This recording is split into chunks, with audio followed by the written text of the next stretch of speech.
Hi guys, this is Manu Mishra.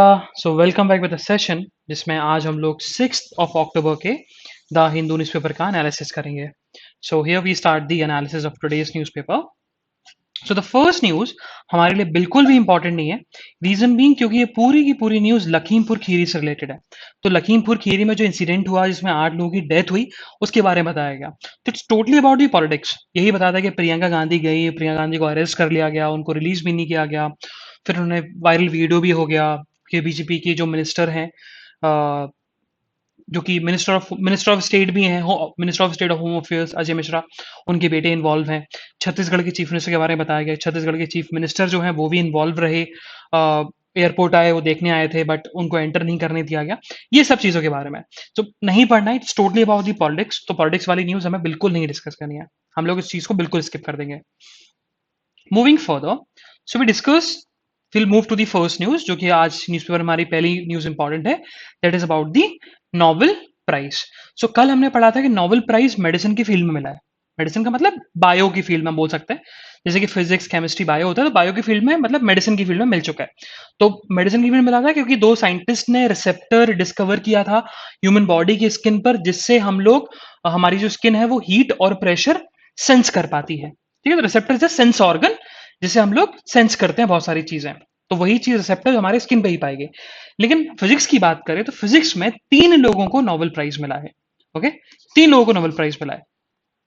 सो देखा गया तो 3 लोग वो कौन है? तो it's first one is US जापानी साइंटिस्ट सुकोइरो मनाबे, ये है। Second is Klaus Hasselmann, Germany के। And the third person is गायोर्गियो परासी। तो गायोर्गियो परासी आपके Klaus Klaus Hasselmann and Syukuro Manabe, these are the 3 person जिनको basically Nobel prize in the field of physics मिला है।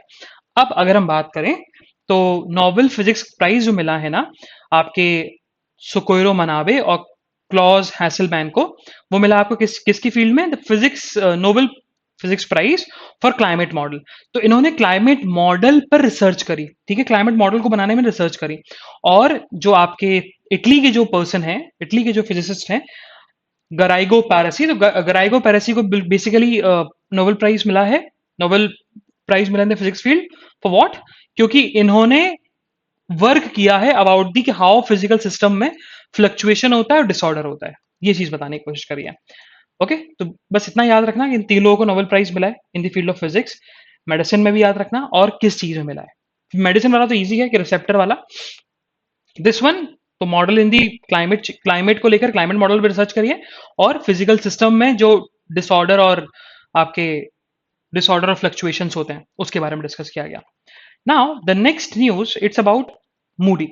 सो मूडी की हम बात करें तो मूडी जो है वो रेटिंग एजेंसी है। ये कंट्रीज को रेट करती है, उसकी इकोनॉमिक ग्रोथ पे रेट करती है, उसके इकोनॉमिक ग्रोथ पे रेट करती है, उसमें उस कंट्री में इन्वेस्टमेंट करना चाहिए नहीं करना चाहिए उस पर बताती है। तो फॉरकास्ट बताती है। जैसे कि भाई इंडिया में आईएमडी है जो कि क्लाइमेट वेदर फॉरकास्ट बताता है, कितनी बारिश होगी, कितनी बारिश नहीं होगी, मानसून कब आएगा। तो वैसे ही जो मूडी है वो investment basically forecast rating agency है। और इस एजेंसी अगर अच्छी अच्छी रिपोर्ट देती है ना तो उस कंट्री में अच्छा इन्वेस्टमेंट अट्रैक्ट होता है, फॉरेन इन्वेस्टमेंट अट्रैक्ट होता है। तो उसने इंडिया की बताया, तो उसने बोला कि इंडिया की जो रेटिंग है ना वो स्टेबल रहेगी। उन्होंने एक्सप्लेन किया कि 2021-2022 में जो ग्रोथ है वो 9.3% से होगी। और वहीं नेक्स्ट ईयर मतलब आपके 2022-2023 इन दी नेक्स्ट फिजिकल ईयर 7.9% से ग्रोथ होने वाली है। ये चीज बताई गई। मूविंग फर्दर, सो हमें सिटी की न्यूज नहीं पढ़नी है, हम लोग सिटी की न्यूज स्किप करेंगे। Now will move to the state news. What happen? Delhi government. तो दिल्ली गवर्नमेंट का एक बेसिकली एक उनकी एम्बिशियस प्रोजेक्ट है।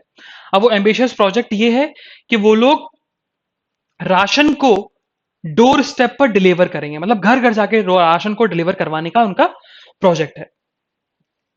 सो हुआ क्या? जब इस प्रोजेक्ट को इम्प्लीमेंटेशन की बात आई तो एलजी ने मना कर दिया। एलजी ने बोला कि नहीं, ये हमारे एम्बिट में आता है, इसको हम ही इम्प्लीमेंट करेंगे। तो जिस चीज को लेकर दिल्ली गवर्नमेंट ने एलजी को फिर से, मतलब पहली बार भेजा था तो पहली बार तो उन्होंने मना कर दिया था कि नहीं, दिल्ली गवर्नमेंट नहीं कर सकती, ये हम करेंगे। तो अब क्या हुआ, दिल्ली गवर्नमेंट ने क्या किया, अब स्कीम बना के एलजी को दे दिया कि भैया ये स्कीम है और हम चाहते हैं इसको आप इंप्लीमेंट करें क्योंकि ये पब्लिक को बेनिफिट करेगा। ओके। अब ये स्कीम है क्या, ये स्कीम है कि पहले क्या होता है, जैसे कि देखो पुअर पीपल है, अब poor people those who can't afford the ration, तो उनको गवर्नमेंट ने क्या किया था, पीडीएस सिस्टम लेके आए थे। पीडीएस मतलब public distribution system. PDS system के थ्रू पुअर पीपल को, गरीब लोगों को खाना मिलता था राशन के शॉप पर, है ना, एट अ सब्सिडरी प्राइस। 2 रुपए पे चावल, 3 रुपए में गेहूं, ये सारी चीजें मिल जाती थी। अब लेकिन उसको पुअर पीपल को राशन लेने के लिए उनको कहां जाना पड़ता था, राशन शॉप जाना पड़ता था। राशन शॉप पे लंबी लाइन लगानी पड़ती थी। अब हुआ के बीच में कोविड आ गया, तो कोविड आया तो एक पॉलिसी भी गवर्नमेंट लेके आने वाली थी कोविड के समय से, one nation one ration card. तो वो चीज तो हमको पता है कि भैया आप पहले क्या था कि आपके पास जिस सिटी का राशन है ना, जिस डिस्ट्रिक्ट का आपके पास राशन कार्ड है, उस डिस्ट्रिक्ट के ही राशन शॉप से आप राशन ले पाओगे। लेकिन अब बाय दिस आपकी policy, by this one one nation one ration, अब आप राशन कार्ड आपके पास होना चाहिए और इंडिया के किसी भी राशन शॉप से आप राशन ले सकते हो। अब हुआ क्या, अब ये जो स्कीम है ना, ये स्कीम क्या बोलती है कि देखो कोविड आया, कोविड के चलते बहुत सारे लोगों को राशन लेना था, राशन लिया, अब ये ले भी रहे हैं, लेकिन उनको लंबी लंबी लाइन में खड़ा होना पड़ रहा है, राशन शॉप जाना पड़ रहा है, उनको वेट करना पड़ता है राशन शॉप कब खुलेगी। तो इस चीज को हम हटाने के लिए हम क्या कर रहे हैं, डोर स्टेप पर डिलीवर करवाएंगे राशन को।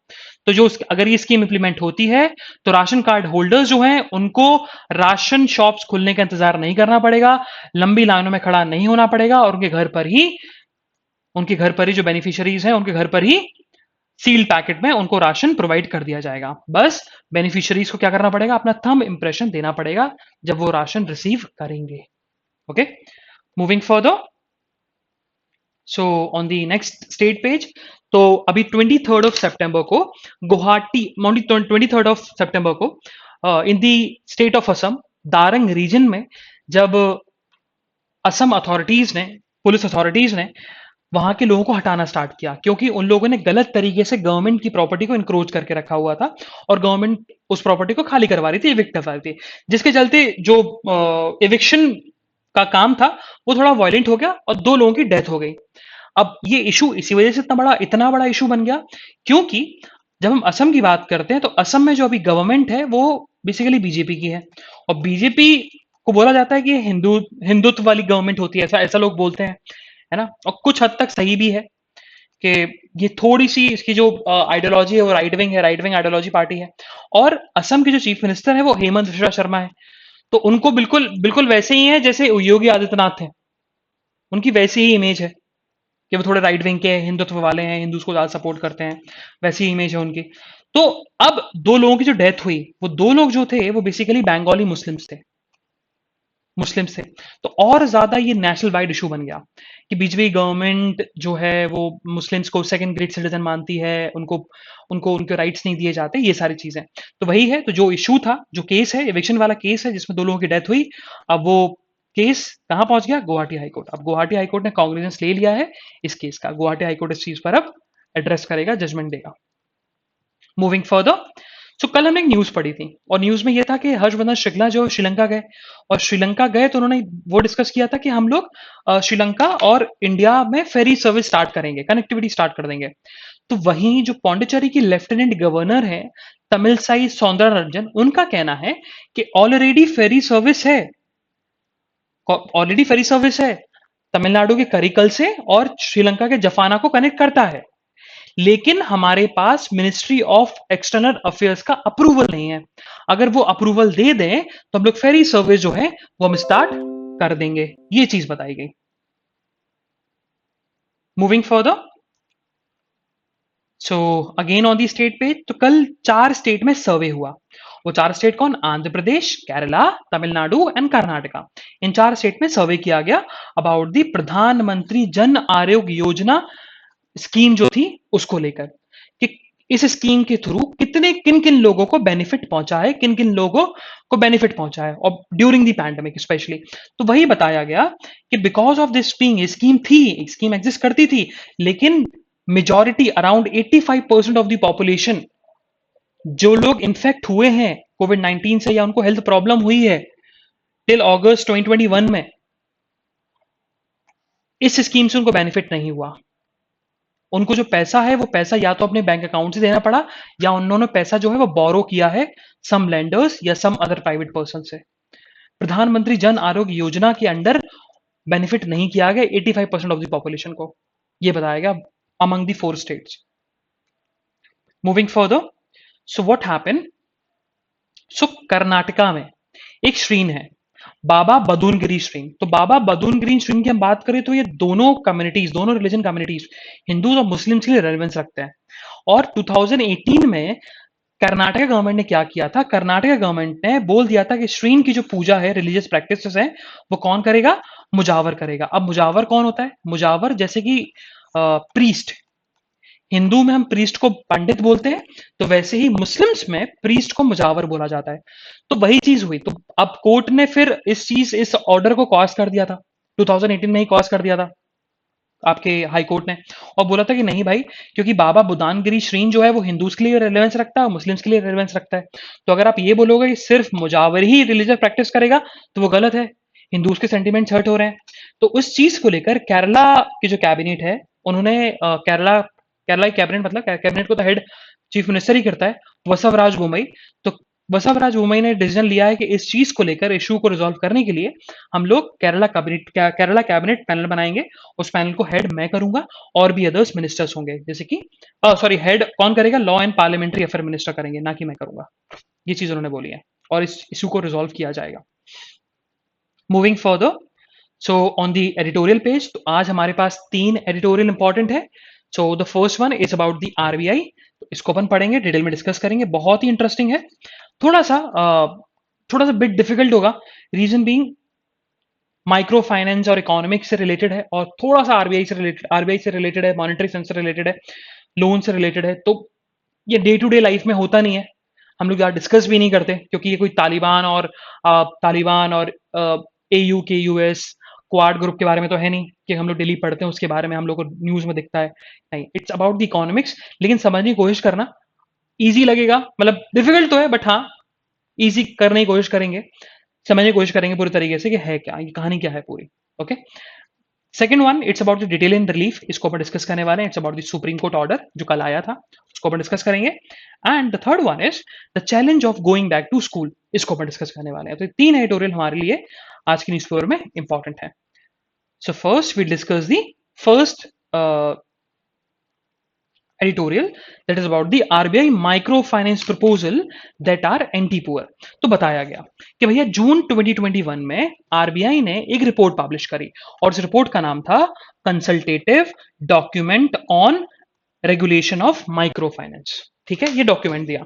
अब ये डॉक्यूमेंट जो था, ये डॉक्यूमेंट बेसिकली था क्या, ये इसका जो ऑब्जेक्टिव था, ये ऑब्जेक्टिव ये था कि पुअर लोगों को जो लोन मिलता है, अनसेक्योर्ड लोन मिलता है by the micro finance institutions, उसके बारे में दिया हुआ था, और उसमें कुछ रिकमेंडेशन दी। अब वही चीज बताएगी सेकंड वाले पैराग्राफ में, रिकमेंडेशन है क्या। देखो, उन्होंने बोला, अब आरबीआई ने इस रिपोर्ट में बताया कि जो माइक्रो फाइनेंस, सबसे पहले अपन समझते हैं कि भाई माइक्रो फाइनेंस इंस्टीट्यूशंस होते क्या है। ठीक है, तो माइक्रो फाइनेंस इंस्टीट्यूशन का मतलब ऐसे इंस्टीट्यूशंस जो बैंक तो नहीं है, क्योंकि हम बैंक जो होता है, बैंक होता है एसबीआई, कि आप जब अगर लोन लेने जाओगे तो आपको मॉर्गेज कुछ ना कुछ रखना पड़ेगा, गिरवी कुछ ना कुछ रखना पड़ेगा। But micro finance institutions are those financial institutions जो small lenders, sorry small borrowers, small businessman और स्मॉल इंडिविजुअल्स को लोन प्रोवाइड करता है, स्मॉल लोन प्रोवाइड करता है, और अनसिक्योर्ड लोन प्रोवाइड करता है, मतलब आपको कुछ मॉर्गेज रखने की जरूरत नहीं पड़ती। ये होते हैं माइक्रो फाइनेंस इंस्टीट्यूशंस, मतलब छोटा सा फाइनेंस आपको दें, नाम से समझ में आ रहा होगा। ठीक है, कि थोड़ा सा अमाउंट, 1 लाख रुपए, 2 लाख रुपए, 3 लाख रुपए तक का लोन अगर किसी को लेना है, किसी इंडिविजुअल को, किसी स्मॉल बिजनेस को, किसी अपने हाउस होल्ड में जो उसकी नेसेसिटीज हैं उनको मीटअप करने के लिए, तो वो यहां से लोन ले लेते हैं, स्पेशली पुअर पीपल लेते हैं। अब उसको लेकर रिकमेंडेशन दी था क्या, अगर हम पहले बात करें तो पहले माइक्रो फाइनेंस इंस्टीट्यूशंस में इंटरेस्ट रेट कौन डिसाइड करता था, आरबीआई। आरबीआई 2 तरीकों से इंटरेस्ट रेट डिसाइड करता था। पहला तरीका ये था, उसने बोला कि अगर कोई इंस्टीट्यूशन जिसका पोर्टफोलियो 100 करोड़ के ऊपर है, मतलब अगर कोई इंस्टीट्यूशन है जिसका बेसिकली ओवरऑल जो टर्नओवर है वो 100 करोड़ के ऊपर है, 100 करोड़ के ऊपर की 100 करोड़ के ऊपर का इंस्टीट्यूशन है, तो भैया वो 10% का इंटरेस्ट रेट लगाएगा। ठीक है। अगर कोई इंस्टीट्यूशन 100 करोड़ से नीचे का उसका पोर्टफोलियो है तो वो 12% इंटरेस्ट रेट लगाएगा। ये पहला तरीका। दूसरा तरीका उन्होंने बोला कि देखो आरबीआई जो है वो पब्लिक बैंक जो होते हैं जैसे एसबीआई, आरबीआई, इनका बेस रेट बताता है, इनका बेस रेट आरबीआई डिक्लेयर करता है। तो भैया आरबीआई जो बेस रेट डिक्लेयर करता है पब्लिक बैंक्स का, उनका बेस रेट जो है उसको मल्टीप्लाई कर दो आप 2.75 से। तो इतने दो मेथड थे मैक्सिमम इंटरेस्ट रेट बताने के लिए कि ये दो मेथड से ही आप मैक्सिमम इंटरेस्ट रेट बता पाओगे माइक्रो फाइनेंस इंस्टीट्यूशंस का। ये बेसिकली ये बेसिकली ऐसे डिसाइड करता था। लेकिन आरबीआई ने रिसेंटली क्या किया, आरबीआई ने अभी रिसेंटली जून में पब्लिश करी रिपोर्ट, उसमें उन्होंने बोला कि अब हम माइक्रो फाइनेंस इंस्टीट्यूशंस पे इंटरेस्ट रेट डिसाइड नहीं करेंगे। अब वो among the micro finance institution, मतलब अब माइक्रो फाइनेंस इंस्टीट्यूशन अपने आप में ही डिसाइड कर लेंगे क्या इंटरेस्ट रेट रहेगा। क्योंकि रीजन बीइंग, उसका रीजन ये है कि अगर हम बात करें तो अगर एक माइक्रो फाइनेंस इंस्टीट्यूशन होता तो ये गलत होता। क्यों? क्योंकि अगर एक है तो उसकी मोनोपोली हो जाती, मोनोपोली हो जाती तो ये 30% इंटरेस्ट भी रख सकता था, 50% भी रख सकता था। लेकिन अब आरबीआई ने क्या बोला, आरबीआई का इंटेंशन अच्छा था। आरबीआई का इंटेंशन ये था कि देखो माइक्रो फाइनेंस इंस्टीट्यूशन बहुत सारे हैं, एक है, दो है, तीन है, चार है, मतलब बहुत सारे हैं। तो अगर किसी ने इंटरेस्ट रेट रखा 10%, तो भैया दूसरा जो है वो बोलेगा कि नहीं हमें कस्टमर्स को अट्रैक्ट करना है तो मैं 9.5 रखता हूँ। नहीं, तीसरा बोलेगा नहीं हमें और कस्टमर्स को अट्रैक्ट करना है तो 9% रखते हैं, वो बोलेगा, चौथा बोलेगा नहीं हमें हम मैं 8.5 रखता हूं। तो ऐसे इंटरेस्ट रेट जो है वो कम हो जाएगा because of the competition. Interest rate कम होगा जिससे पुअर पीपल जो लोन लेते हैं from the micro finance institutions उनको बेनिफिट होगा। लेकिन आरबीआई का जो इंटेंशन था बल्कि वो उल्टा हो गया। वही ऑथर ने बताया कि देखा जाए तो इंटरेस्ट रेट जो है माइक्रो फाइनेंस इंस्टीट्यूशंस में by this report by this report by the publication of this report, बल्कि इंटरेस्ट रेट और ज्यादा इंक्रीज हो गया। पुअर पीपल का और ज्यादा बेसिकली उनको फाइनेंशियल बर्डन फेस करना पड़ रहा है अगर उन्होंने लोन लिया है from these micro finance institutions. कैसे? उन्होंने बताया, देखो उन्होंने एक्सप्लेन किया। तो सबसे पहले उन्होंने एक्सप्लेन किया कि लोन लेता कौन है। तो उन्होंने बोला कि देखो जो लोअर कास्ट के लोग होते हैं, है ना, जो poor people, poor represents, veg workers, schedule caste के लोग और स्पेशली मोस्ट बैकवर्ड क्लास के लोग ही लोन लेते हैं। ठीक है, फर्स्ट पॉइंट उन्होंने ये डिस्क्राइब किया। सेकंड पॉइंट उन्होंने डिस्क्राइब किया कि जो माइक्रो फाइनेंस लोन है ये बेसिकली प्रोडक्टिव यूज में नहीं लगाया जाता, प्रोडक्टिविटी में नहीं लगाया जाता। क्यों प्रोडक्टिव नहीं लगाया जाता, बल्कि ये लोग क्यों लेते हैं ये लोग loan? To meet the basic consumption, to meet the basic consumption need ये लोग लोन लेते हैं। Micro finance, micro finance institutions. ठीक है, ये चीज बताई। अब बताया गया कि देखो अगर हम अदर लेंडर्स की बात करें, लेंडर्स मतलब जो लोन देते हैं, जैसे कि हमने बात करी किसान क्रेडिट कार्ड की, तो भाई किसान क्रेडिट कार्ड में ही फार्मर्स लोन लेता है। तो फार्मर लोन लेता है तो कितना लगता है इंटरेस्ट रेट? अगर आप 12 महीने के अंदर लोन दे देते हो तो भैया 4% लगता है, लगता तो 9% है, लेकिन 4% लग जाता है और 5% की रिबेट मिल जाती है। ठीक है, क्योंकि किसानों को लोन मिलता है। लेकिन वही बात हम माइक्रो फाइनेंस इंस्टीट्यूशंस के लिए हम ऐसे इंटरेस्ट रेट क्यों डिसाइड नहीं कर पाते? ये सबसे बड़ा क्वेश्चन रेज किया। जब हम फार्मर्स के लिए इतना सोच रहे हैं तो हम पुअर पीपल के लिए क्यों नहीं सोच रहे? है ना? और जब इसमें इतना कम इंटरेस्ट रेट लग रहा है तो माइक्रो फाइनेंस इंस्टीट्यूशन में क्यों नहीं लग सकता? तो वही चीज बताइए कि माइक्रो फाइनेंस इंस्टीट्यूशन जो है ना वो प्रॉफिट मेकिंग एंटिटीज बन चुकी हैं अब, और प्राइवेट सेक्टर होते हैं।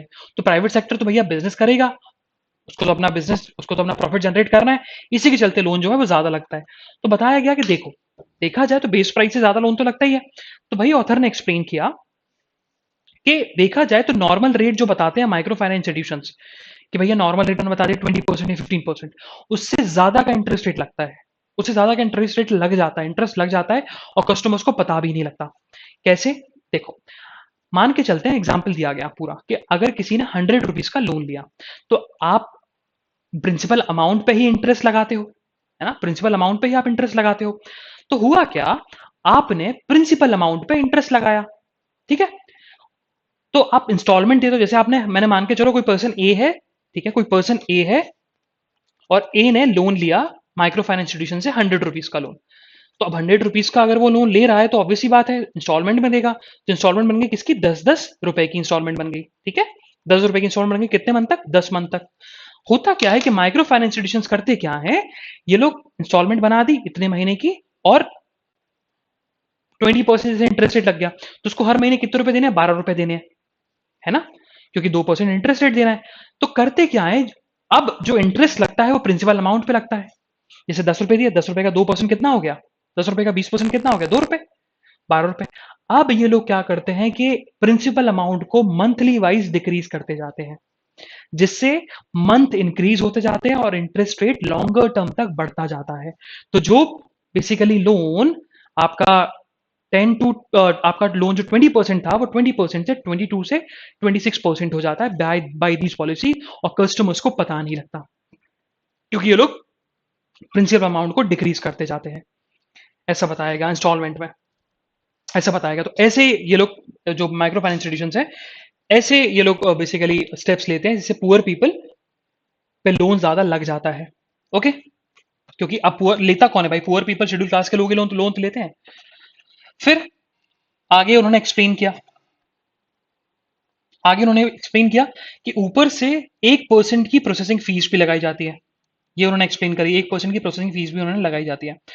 अब देखा जाए देखा जाए तो रिकवरी के लिए जब आते हैं, रिकवरी की बात आई, तो स्मॉल जो माइक्रो फाइनेंस इंस्टीट्यूशंस हैं, जब ये लोग लोन देते हैं तो डिजिटल ट्रांजेक्शन करते हैं।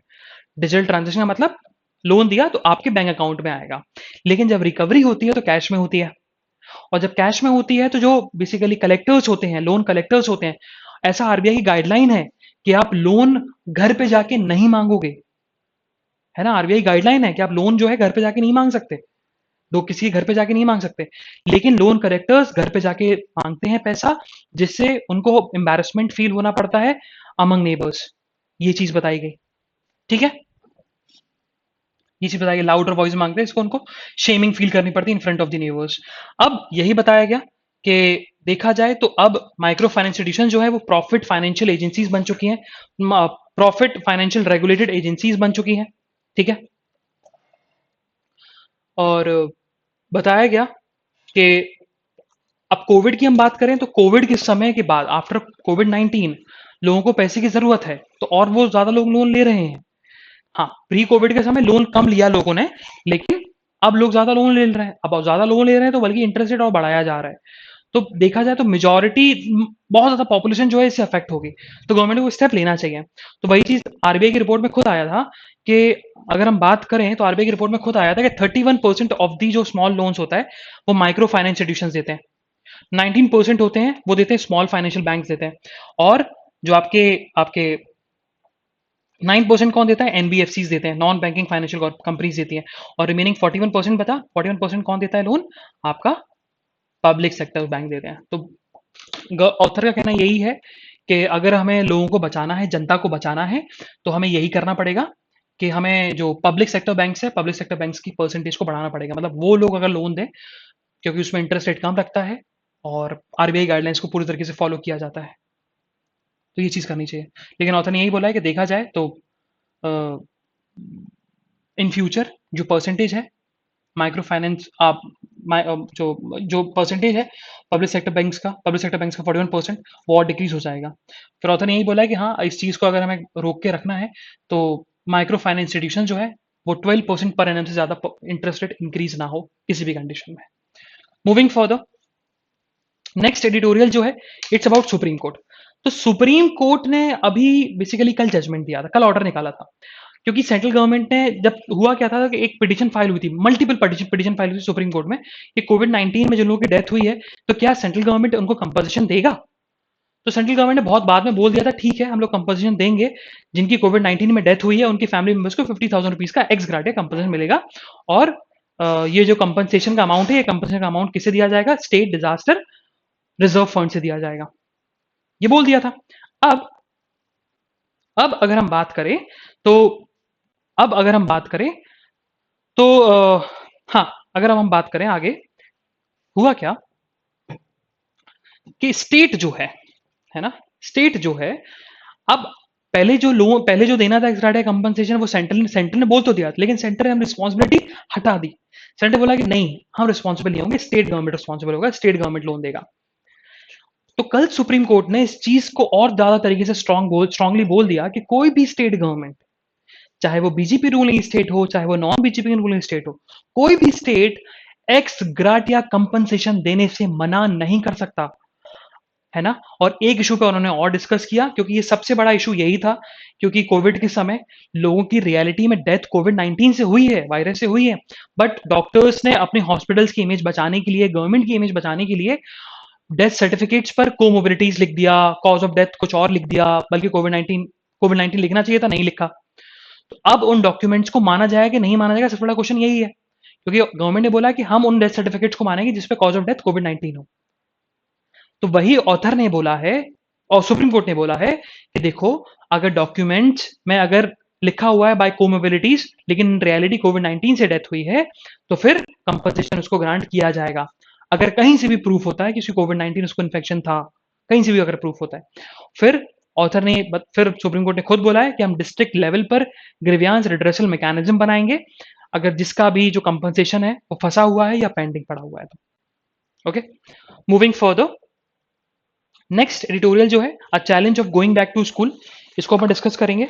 तो देखो अब ये है क्या, तो देखो ऑथर का सबसे बड़ा कंसर्न जो है, ऑथर का कंसर्न सबसे बड़ा कंसर्न जो है, वो ऑथर का कंसर्न ये है कि अगर हम स्कूल्स की बात करें, अगर हम स्कूल्स की बात करें, तो स्कूल्स को रीओपन स्टार्ट हो गए हैं सारे स्टेट्स में, लेकिन हम लोग जो गाइडलाइंस बना रहे हैं, वो गाइडलाइंस ऐसी बना रहे हैं कि स्कूल को हम रीओपन करेंगे, और मेजर जो फोकस है हमारा वो हेल्थ मेजर्स को लेकर है, कि हेल्थ मेजर्स बिल्कुल परफेक्ट होने चाहिए। लेकिन जो देखा जाए, जो फोकस जो है, वो ज्यादा फोकस जो है वो लर्निंग पे होना चाहिए, कि हम लर्निंग को कैसे सुधारेंगे, उस पर हम फोकस नहीं कर रहे हैं। हाँ, any day health measures importance रखता है, लेकिन लर्निंग भी तो उतनी ज्यादा इंपॉर्टेंस रखता है, जो 18 महीने से लर्निंग नहीं हो पाई बच्चों की, क्योंकि सिर्फ जो रिच क्लास के लोग थे वही लोग अफोर्ड कर पाए एजुकेशन को, ऑनलाइन क्लासेस, उनको भी डिफिकल्टी फेस होनी करनी पड़ी। तो वो लैक ऑफ लर्निंग, जो एजुकेशन लर्निंग है, उसको हम चीज को एड्रेस नहीं कर रहे अपनी गाइडलाइंस में। तो उसी चीज को ऑथर ने प्रॉब्लम्स बताए, तो उन्होंने कुछ 8-9 प्रॉब्लम्स बताए, तो उसको अपन बताएंगे। तो उन्होंने बोला कि कुछ प्रॉब्लम्स को एड्रेस करना पड़ेगा। तो सबसे पहले उन्होंने बोला फोकस ऑन इक्विटी। अब फोकस ऑन इक्विटी का मतलब ये था कि देखो, देखा जाए तो अब इंडिया इंडिया बहुत डाइवर्स नेशन है, पुअर लोग भी ज्यादा हैं, रिच लोग भी हैं, रिच लोग कम है कंपैरिजन टू द पुअर लोग बहुत ज्यादा है। तो लेकिन पुअर पीपल के लोग पढ़ते तो हैं, और कोविड 19 के समय माइग्रेंट वर्कर्स अपने अपने शहर चले गए, अपने अपने गांव चले गए, जिससे उसके बच्चे जो है उनको ड्रॉप आउट हो गए स्कूल से। लेकिन हमारे पास कोई डेटा नहीं है, अब ड्रॉप आउट हुए तो देखो इसमें इसमें देखो, देखा जाए तो इसमें गवर्नमेंट की गलती नहीं थी, लेकिन गवर्नमेंट के पास डेटा तो होना चाहिए था कि हम उस डेटा के थ्रू उन बच्चों को फिर से स्कूल्स में लेके आ पाए। लेकिन डेटा नहीं है, लैक ऑफ डेटा सबसे बड़ी प्रॉब्लम है। तो सबसे पहले उन्होंने प्रॉब्लम बोला कि हमें इक्विटी पे फोकस करना है, कि रिच चिल्ड्रन और पुअर चिल्ड्रन के बीच में कोई डिस्क्रिमिनेशन ना हो, इक्विटी हो। दूसरा, हमें पेरेंट्स से कम्युनिकेशन करना पड़ेगा। थर्ड, पेरेंट्स और गार्जियन से कम्युनिकेशन करने की जरूरत है। थर्ड जो है कि हमें स्टूडेंट्स की सोशो इमोशनल डेवलपमेंट को सपोर्ट करना पड़ेगा। फोर्थ, कि हमें करिकुलम को रीऑर्गेनाइज करना पड़ेगा, है ना। हमें एकेडमिक लर्निंग पे ज्यादा फोकस करना पड़ेगा, जैसे कि क्योंकि हम बात करें तो लैंग्वेज लर्निंग बहुत ज्यादा बैरियर आ चुकी है बिकॉज ऑफ दिस पैंडेमिक। क्योंकि जो इंग्लिश मीडियम स्कूल्स में भी ऐसी हालत हुआ करती थी, ऐसी हालत है अभी भी, कि स्किल इंग्लिश मीडियम स्कूल्स में टीचर्स को इंग्लिश बोलना नहीं आती, और कुछ टीचर्स को आती थी, लेकिन बिकॉज ऑफ द पैंडेमिक बच्चों को और ज्यादा अफेक्ट हो गया। तो लैंग्वेज लर्निंग, मैथमेटिक्स, तो मैथमेटिक्स एक ऐसा सब्जेक्ट है कि अगर 2 महीने आप उसे दूर रहोगे तो आप उसके कॉन्सेप्ट भूल जाओगे, और यहाँ पर तो बच्चे 18 महीने दूर रहे हैं मैथमेटिक्स से। तो हमें उस करिकुलम को ऐसे रीऑर्गेनाइज करना पड़ेगा जिससे हमारी एकेडमिक लर्निंग जो है वो परफेक्ट हो जाए। फोर्थ जो है वो है कि हमें बेसिकली एडिशनल टीचर्स को हायर करना पड़ेगा जहां पर भी जरूरत है। सिक्स्थ जो उन्होंने बेसिकली उन्होंने रिकमेंडेशन बताई, प्रॉब्लम जो बताई, वो सिक्स्थ ये है कि हमें टीचर्स को ट्रेनिंग देनी पड़ेगी, सपोर्ट देना पड़ेगा। और जो लास्ट उन्होंने रिकमेंडेशन बताई कि हमें एडिशनल फंडिंग की जो क्राइसिस है उसको भी एड्रेस करना पड़ेगा, उसको भी हम एड्रेस करेंगे, वो चीज़ बताई गई। ठीक है, तो और जो बेसिकली फंडिंग की बताया गया कि एडिशनल फंडिंग उन्होंने बताया, ऑथर ने बताया कि जो कंट्रीज हैं, lower middle income countries, average middle income countries, rich countries, poor countries excluding India, वो अपना बजट बढ़ा रही हैं, या अपने बजट को मेंटेन करके रखी हुई है एजुकेशन सेक्टर में। लेकिन वहीं इंडिया जो है उसने अपने बजट को डिक्रीज कर दिया, है ना। जो एजुकेशन सेक्टर में जो बजट, जो एजुकेशन सेक्टर में जो स्पेंडिंग करता था गवर्नमेंट, उसको डिक्लाइन कर दिया इंडिया ने, जो कि और ज्यादा गलत है। टीचर्स को सपोर्ट करना पड़ेगा। अब टीचर्स का सपोर्ट शुड भी प्रैक्टिकल एंड रेगुलर, ठीक है, ऐसा नहीं होना चाहिए कि भैया आपने सेमिनार करा दिया मतलब मास लर्निंग करा दी टीचर्स की, नहीं, कोचिंग मॉडल के बेस पे होना चाहिए, मतलब कोचिंग में जैसे बच्चों को सिखाया जाता है ना, तो वैसे ही टीचर्स को भी सिखाया जाए, टीचर्स को भी सपोर्ट दिया जाए, ये चीज बताया गया। Moving further, so on the national news, तो नेशनल न्यूज में हम बात करें, सो कोलिजियम ने बोल दिया था, कोलिजियम ने बोला था कि भाई ये 15 हाईकोर्ट जजेस को ट्रांसफर करना है, और उस चीज को कल लॉ मिनिस्ट्री ने मान लिया और 15 हाईकोर्ट जजेस को ट्रांसफर कर दिया। हाँ, अब याद करने की जरूरत नहीं है कौन सा जज किस हाईकोर्ट में ट्रांसफर हुआ है, नहीं, याद करने की जरूरत नहीं है। मूविंग फर्दर, सो डेनमार्क की प्राइम मिनिस्टर मैटे फ्रेडेंस्किन, तो मैटे फ्रेडेंस्किन जो है वो इंडिया आएंगी, और देखा जाए तो वो लास्ट टाइम जो आई थी, लास्ट टाइम इंडिया विजिट किया था, लास्ट ईयर ही किया था सितंबर 2020 में, और हो सकता है इंडिया विजिट जो कर रही है तो ये बेसिकली इंडिया के लिए बहुत ज़्यादा इंपॉर्टेंस रख सकता है। क्यों? क्योंकि अभी यूएन समिट है on climate change, basically COP 26, UN 26 summit होगी क्लाइमेट चेंज को लेकर ग्लासगो में।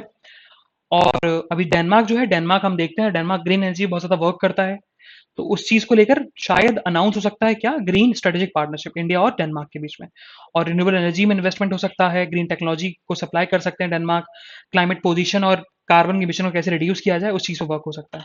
ओके, मूविंग फर्दर, सो गोतबया राजपक्षे से कल बेसिकली हमारे जो फॉरेन सेक्रेटरी हैं हर्षवर्धन श्रिंगला, उनकी मुलाकात हुई, उनकी मीटिंग हुई, और गोतबया राजपक्षे ने यही बोला है कि हम बेसिकली पॉजिटिव और नेगेटिव दोनों ही देखेंगे अमेंडमेंट 13 का, जो अमेंडमेंट 13 है श्रीलंकन कॉन्स्टिट्यूशन में, उसको हम देखेंगे और उसको हम पूरे तरीके से इंप्लीमेंट करेंगे, लेकिन हम उसकी पहले पॉजिटिव साइड और नेगेटिव साइड दोनों देखा जाएंगे तब।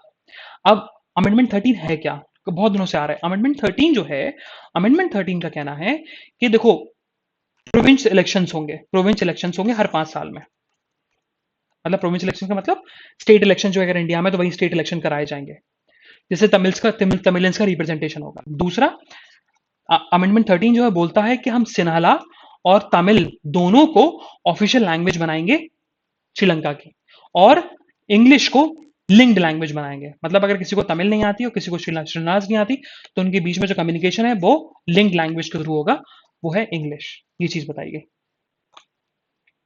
मूविंग फर्दर, सो अच्छा, ये न्यूज जो है ना, ये पेज जो है ना, ये पूरा का पूरा जो है वो लखीमपुर खीरी में जो इंसिडेंट हुआ उसके बारे में है, तो it's totally about politics, skip करो। Moving further, so again on the national news, so बताया गया कि आयुष्मान भारत में जो पैकेज था, हेल्थ बेनिफिट पैकेज था, उसको थोड़ा रिवाइज कर दिया गया। ठीक है, तो जैसे कि ब्लैक फंगस इंक्लूड नहीं था आयुष्मान भारत में, अब ब्लैक फंगस का ट्रीटमेंट भी इस स्कीम के अकॉर्डिंग किया जाएगा। सो हमारे जो अभी newly appointed air chief marshal जो बने हैं विवेक राम चौधरी, उनका कहना है कि इट्स नॉट पॉसिबल कि हम 10 से 15 साल में 42 फाइटर स्क्वाड्रन जोड़ लें, 42 फाइटर स्क्वाड्रन हो जाए। अब फाइटर स्क्वाड्रन का मतलब फाइटर जेट्स हो जाए, है ना। अभी प्रेजेंट में देखा जाए तो इट्स अराउंड तुम्हारा 30 टू 35, आपका 35 स्क्वाड्रन है, फाइटर स्क्वाड्रन है और फाइटर जेट्स हैं टोटल इंडियन एयरफोर्स के पास। लेकिन लोगों ने बोला कि अभी जो आपके पास कैपेसिटी है वो 42 है, तो आप 42 रख लो। तो उनका वही कहना है कि नहीं, अच्छा ये फाइटर जेट्स मतलब 42 फाइटर जेट्स नहीं है, 42 टाइप्स ऑफ फाइटर जेट्स हैं। ठीक है, जेट्स तो बहुत सारे हैं, लेकिन 42 टाइप्स ऑफ फाइटर जेट्स हैं, ये बताया गया।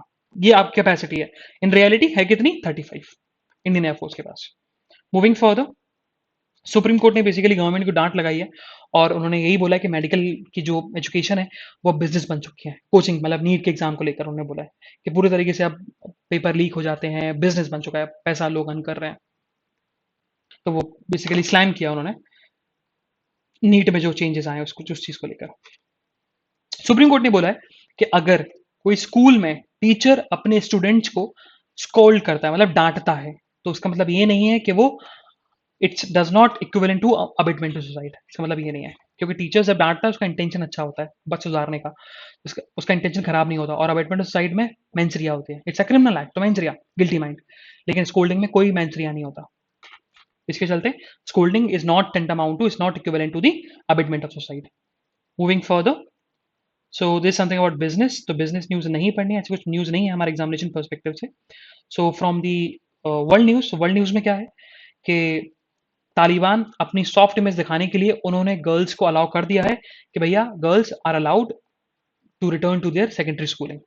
ठीक है, अच्छा है, करना चाहिए।